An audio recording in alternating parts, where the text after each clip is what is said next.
Hello dear students, welcome to my channel Somnath's tutorial. আজকে আমরা West Bengal board of secondary এডুকেশনের সপ্তম শ্রেণীর অন্তর্গত আর কে নারায়ণের লেখা দ্য এক্স গল্পটি line by line Bengali meaning সহ পুঙ্খানুপুঙ্খ আলোচনা করব। আজকে ভিডিওতে আমরা ইউনিট 1টা নিয়ে আলোচনা করব। পরবর্তী ভিডিওতে আমরা ইউনিট 2 অর্থাৎ অবশিষ্ট অংশ পড়ব। তার সঙ্গে তোমাদের জন্য থাকবে গুরুত্বপূর্ণ ওয়ার্ড নোটস। গল্পটি লিখেছেন আর কে নারায়ণ, যার পুরো নাম রাশিপুরম কৃষ্ণস্বামী আইয়ার নারায়ণ স্বামী। ভারতবর্ষের যে সমস্ত লেখক ইংরেজি সাহিত্যে তাদের গুরুত্বপূর্ণ অবদান রেখেছিলেন, আর কে নারায়ণ হচ্ছে তাদের মধ্যে অন্যতম। আর কে নারায়ণ ব্রিটিশ অধীনস্থ ভারতবর্ষে 1906 খ্রিস্টাব্দে জন্মগ্রহণ করেন মাদ্রাজে, যেটা বর্তমানে চেন্নাই নামে পরিচিত। পেশাগত দিক থেকে তার পিতা ছিলেন একজন প্রধান শিক্ষক। ছোটবেলায় তার কিছুটা সময় তিনি তার দিদিমা পার্বতীর কাছে কাটান। তখন তার খেলার সঙ্গী বা বন্ধু ছিল একটা ময়ূর এবং একটা বানর। তার দিদিমার কাছ থেকে তিনি শাস্ত্রীয় সঙ্গীত, পুরাণ, সংস্কৃত এবং পাটিগণিত শিক্ষা লাভ করেন। যে সমস্ত লেখাগুলির মধ্যে দিয়ে তিনি জনপ্রিয়তা লাভ করেছিলেন সেগুলি হল Malgudi days, the man eater of Malgudi এবং স্বামী অ্যান্ড হিজ ফ্রেন্ডস। 1964 খ্রিস্টাব্দে তিনি পদ্মভূষণ পুরস্কার লাভ করেন। 2001 সালে এই প্রসিদ্ধ লেখক চেন্নাইয়ে তার শেষ নিঃশ্বাস ত্যাগ করেন। আর কে নারায়ণের লেখাগুলোর মধ্যে দিয়ে আমরা সমাজের নিম্ন মধ্যবিত্ত শ্রেণীর মানুষের জীবনের ছবি খুব সুন্দরভাবে দেখতে পাই। আমাদের বর্তমান গল্প দ্য এক্স গল্পে আমরা দেখতে পাবো ভেলান নামে চরিত্রটি হচ্ছে একজন মালি অর্থাৎ যারা বাগানের দেখাশোনা করে। সে ছোট থেকে গাছগুলোকে বড় করে তুলেছে খুব যত্নের সঙ্গে। তো অন্যদিকে অপর এক শ্রেণীর মানুষ যাদের এই গাছগুলোর প্রতি কোনো রকম ভালোবাসা নেই, তারা এই গাছগুলোকে কেটে ফেলে নাগরিক সভ্যতার বিকাশ অর্থাৎ নগরায়ন ঘটাতে তৎপর হন। তো এই বিষয়টাকে নিয়েই আমাদের এই গল্প দ্য এক্স। চলো এবার আমরা টেক্সটটা পড়া শুরু করি। তোমরা তোমাদের সঙ্গে একটা টেক্সট নিয়ে নেবে, অথবা তোমরা স্ক্রিনে দেওয়া টেক্সটটাও লক্ষ্য করতে পারো। The axe, R K Narayan. Velan was perfectly contented and happy. Velan ছিল পুরোপুরিভাবে তৃপ্ত এবং খুশি। He demanded nothing more of life. সে জীবনের থেকে এর থেকে বেশি কিছু আশা করেনি। As far as he could see, যেমনটা সে দেখতে পেত, the people in the big house to seem to be equally at peace with life. এই বড় বাড়ির মানুষরাও যেন সমানরূপ শান্তিতে বসবাস করত। One saw no reason why these good things should not go on forever. একজন কিছুতেই বুঝে উঠতে পারে না যে এই ভালো সময়গুলো কেন চিরকাল চলতে থাকে না। But death peeped around the corner. কিন্তু মৃত্যু উকি দেয় কোণ থেকে। One midnight he was awakened and told that the master was dead. একদিন তাকে মধ্যরাত্রিতে ঘুম থেকে জাগানো হয় এবং বলা হয় যে এই বাড়ির মালিক অর্থাৎ বাবু মারা গেছেন।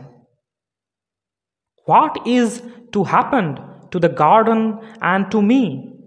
এখন এই বাগানের কি হবে আর আমারই বা কি হবে? The sons are no good. ছেলেরা তো ভালো নয়। He thought at once. সে এক মুহূর্তের জন্য ভাবল। তাহলে প্রথম প্যারায় আমরা দেখতে পাচ্ছি যে ভ্যালান, যে কিনা এই একটা বাগানের মালিক, সে জীবনে বেশ তৃপ্তই ছিল, কিন্তু একদিন মধ্যরাত্রিতে তাকে জাগানো হলো এবং বলা হলো বাড়ির যিনি বাবু তিনি মারা গেছেন। সঙ্গে সঙ্গে তার মাথায় চিন্তা ঘুরে উঠল যে এবার তার এবং এই বাগানের কি হবে। তার কারণ বাবুর যারা ছেলে তারা মোটেই ভালো নয়। এবার নেক্সট প্যারা। And his fears proved to be not entirely groundless. এবং তার ভয় যে পুরোপুরি ভিত্তিহীন নয় সেটা প্রমাণিত হলো। The sons were no good, ছেলেরা একদমই ভালো ছিল না। দে স্টেড ফর এ ইয়ার মোর, তারা 1 বছর সেখানে থাকলো। quarreled among themselves, নিজেদের মধ্যে ঝগড়া করলো। and went away to live in another house, তারপর অন্য একটা বাড়িতে থাকার জন্য চলে গেল। a year later some other don't be up to any tricks, যে মুহূর্তে তারা ভেলানকে দেখতে পেল বলল যে বৃদ্ধ মালি তুমি কিন্তু আমাদের সঙ্গে কোনো ছলচাতুরি করবে না। We know the sort you are, আমরা জানি এর মতো লোক কেমন হয়। We will sack you if you don't behave yourself, আমরা তোমাকে বরখাস্ত করে দেব যদি তুমি নিজেকে শুধরে না নাও। ভেলান ফাউন্ড লাইফ ইনটলারেবল, ভেলানের জীবন অসহনীয় মনে হতে লাগলো। ইনটলারেবল কথার অর্থ হচ্ছে অসহনীয়। These people had no regard for a garden, এই মানুষগুলোর বাগান নিয়ে কোনো ভূক্ষেপ নেই। তাহলে সেকেন্ড প্যারায় আমরা দেখতে পাচ্ছি যে ভেলান ঠিকই সন্দেহ করেছিল, অর্থাৎ বাবুর মারা যাওয়ার পর তার ছেলেরা ঝগড়াঝাঁটিতে জড়িয়ে পড়ল এবং 1 বছর পর তারা বাড়ি ত্যাগ করে চলে গেল। ঠিক তারপর ভাড়াটিয়ারা এলো, স্বাভাবিকভাবেই তারা ভেলানকে শাসাতে শুরু করলো। এবার থার্ড প্যারা। ফরচুন হাউএভার সুন ফেভার্ড হিম, সৌভাগ্য তার সহায় হলো খুব তাড়াতাড়ি। দ্য টেনান্টস লেফট, ভাড়াটেরা চলে গেল। The house was locked up for a few years, সেই বাড়িটা কয়েক বছর তালাবন্ধ থাকলো। Occasionally, one of the sons of the late owner came round and inspected the garden. মাঝে মাঝে ওই বৃদ্ধ প্রভুর ছেলেরা আসতো এবং এই বাগানটা দেখাশোনা করত। Gradually, even this ceased, ধীরে ধীরে সেটাও বন্ধ হয়ে গেল। They left the keys of the house and went away, after remarking that it was in ruins. মাঝে মাঝে সম্ভাব্য ভাড়াটেরা এখানে আসতো, এই বাড়িটা খোলাতো এবং তারপর এটা বলে চলে যেত যে এটা ধ্বংসপ্রাপ্ত হয়ে গেছে। A year later another tenant came, and then another, and then a third. 1 বছর পর আরেকজন ভাড়াটি আসলো, তারপর আরেকজন এবং তৃতীয় জন। No one remained for more than a few months, কিন্তু কেউ 1-2 মাসের বেশি বা কয়েক মাসের বেশি এখানে থাকতো না। And then the house acquired the reputation of being haunted, তারপর এই বাড়িটা ভুতুড়ে বাড়ির তকমা অর্জন করল।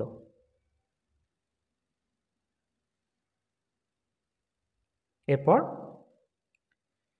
even the owners dropped the practice of coming and seeing the house, এমনকি এই বাড়ির মালিকেরাও এই বাড়িতে আসা প্রায় বন্ধ করে দিল। Velan was very nearly the master of the house now, এখন ভেলান প্রায় এই বাড়ির মালিক হয়ে গেছিল। The keys were with him, চাবিটা তার সঙ্গেই থাকত। He was also growing old, সেও কিন্তু বৃদ্ধ হচ্ছিল।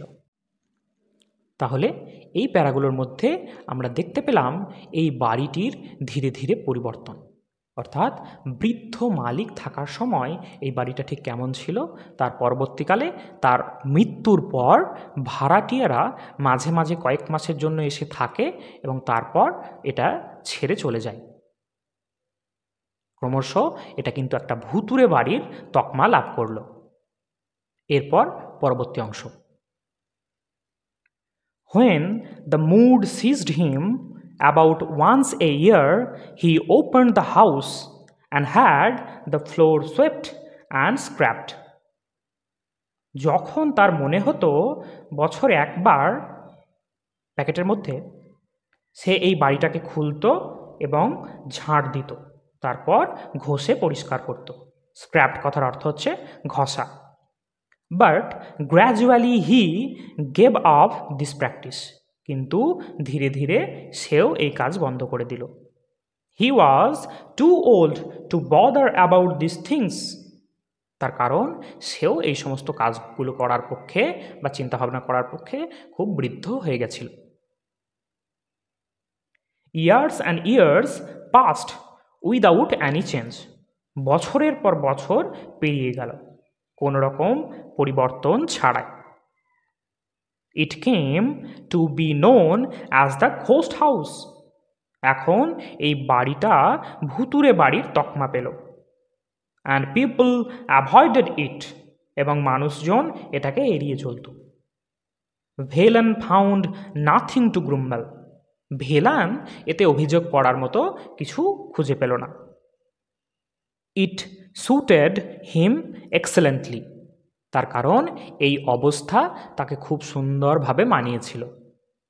তাহলে এই লাস্ট প্যারাগুলোর মধ্যে আমরা দেখতে পেলাম যে ভেলান সে ক্রমশ এই বাড়ির মালিকে পরিণত হলো, তার কারণ বাড়ির যারা মালিক তারা চাবিগুলো তার কাছেই রেখে যেত এবং তারাও ধীরে ধীরে আসা বন্ধ করে দিল। সে মাঝে মাঝে যখন মনে হতো এই বাড়িটাকে পরিষ্কার করত, ঝাঁট দিত এবং ঘষে পরিষ্কার করত, কিন্তু বয়সজনিত কারণে সেও এই কাজটা বন্ধ করে দিল। এখন এই বাড়িটা ভুতুড়ে বাড়ির তকমা লাভ করেছে এবং তার ফলে আর কেউ এই বাড়ির দিকে আসে না, অর্থাৎ এড়িয়ে চলে। তবে এতে ভেলানের বিশেষ কিছু সমস্যা নেই, সে এই বৃদ্ধ বয়সে একাকী থাকতেই পছন্দ করে তার এই বাগানের সঙ্গে। তাহলে আজকের ভিডিওটা আমরা এখানেই শেষ করছি, দেখা হচ্ছে পরবর্তী ভিডিওতে।